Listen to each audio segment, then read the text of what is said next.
Hello and welcome back to 8:30 p.m. football. There is so much to uncover. We're going to start with Liverpool nil, Paris Saint-Germain 2, because honestly, this was one of the worst, if not the absolute worst games that Arne Slot has had in charge of Liverpool. And I do not mean in terms of the scoreline, because that is, in a sense, flattering Liverpool. They had zero shots on target. They created very little. They experimented with a system that they do not play with, which is not to say that three at the back is a bad system, because honestly, Manchester United have been playing with it for a while before Amorim got sacked, and more importantly, a lot of Italian clubs have been playing with it for years in the past. They've done so with some decent proof of success. Juventus most recently and most effectively have been playing with it pretty well. But Liverpool, to actually show up to France against a PSG team that has last year's Ballon d'Or winner, that won the entire tournament last year and is quite evidently one of the best teams in the world, to show up to France against this team with the three at the back that you've not played before the entire season, with three centre backs who are, again, I mean, not at the pinnacle of their form, and a left back who is obviously not Grimaldo, and a right back who used to be Trent but is now Frimpong, is mind boggling.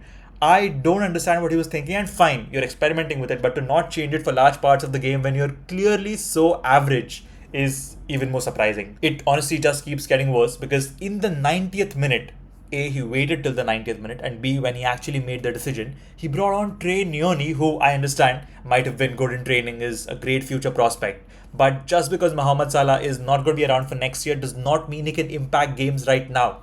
This guy was obviously their best player last season, is one of the greatest players to ever have played the game.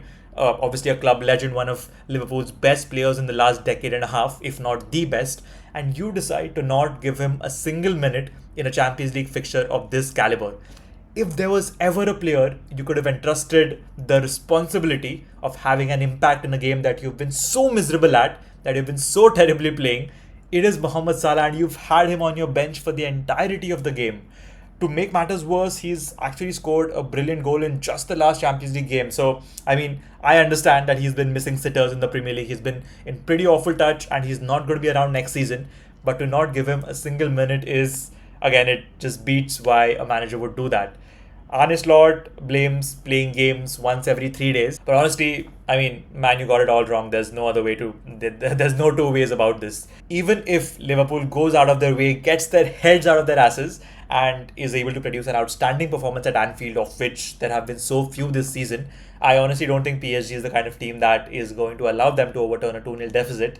And for all intents and purposes, I think PSG might be through to the Champions League semi-final, which means, again, in all likelihood, is going to be a PSG Bayern semi, one to look forward to. That is one mouth-watering game. That's probably going to be one of the games of the tournament, if the Real Madrid Bayern second leg is not already that. Quisha Kvaratskhelia, what an incredible footballer. It is such a shame that Georgia is not going to be in the World Cup, because watching him would have been an absolute treat. Quisha Kvaratskhelia with another outstanding performance. It is such a shame that we are not going to see this guy at the World Cup, because unfortunately Georgia is already out, because it would have been a treat to watch him going up against some of the best players in the world at the World Cup. This guy's right foot has been magical, and there's obviously been the running joke that one of the only reasons why he's not being talked about as much is how hard his name is to pronounce. But Kvaratskhelia, the way he's been playing, is about to become a household name for all intents and purposes. He obviously scored a beautiful goal yesterday to put PSG 2-0 up, in addition to the 3 that he scored against Chelsea. Joao Neves with an excellent assist. It's almost honestly like Bruno Fernandes, Joao Neves, these Portuguese midfielders come from a different class, a different school of thought. This Joao Neves assist was so similar to the way Bruno set up Matheus Cunha to score that second goal against Villa in the Premier League a couple of weekends back. It's almost as if like these Portuguese midfielders are connected to the same hive mind, the same creative school of thought, which sort of runs their play. Vitinha had another excellent, another solid game. I feel like he broke some record where he's the only midfielder to have crossed like 150 or 120 passes in a single Champions League game. It's only 2 instances when this has occurred, both of them by Vitinha. A masterclass by the PSG midfield. Beautiful finish from Doué, beautiful finish from Kvaratskhelia. Dembele should have had a couple of his own. So all in all, the 2-0 scoreline essentially flatters Liverpool. They would consider themselves very lucky to even be thinking about bouncing back in the second leg at Anfield, at the back of the tactical disaster class and how horribly they ended up playing. Not one shot on target. PSG dominated all aspects of the game. In other news, Barcelona nil, Atletico Madrid 2. And no, unlike the Copa del Rey, this was not played in Madrid, which means Barcelona have a Herculean task of overturning a 2 goal deficit in Madrid, which is nearly impossible given the way we know Simeone is going to most likely park the bus, play a very defensive, a very low block, very defensive setup. Is going to be really, really difficult for Barcelona to play with their high line, not concede, and then score two or more on top of that.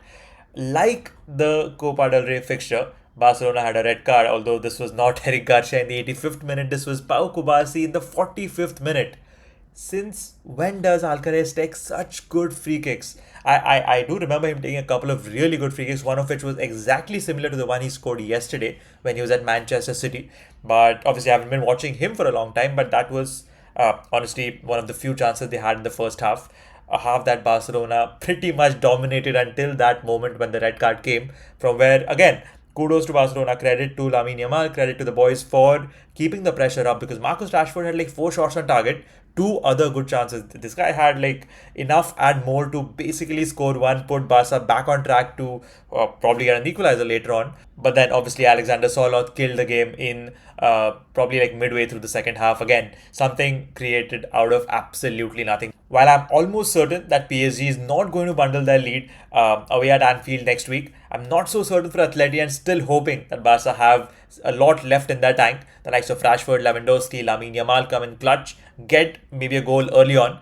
Rashford definitely needs to be more clinical than he was yesterday. He had like at least 6 chances, 4 of which were on target, a couple of which were really meek. But he needs to add a little more to his arsenal because at the moment it feels like all of his shots are either through the laces or knuckleballs.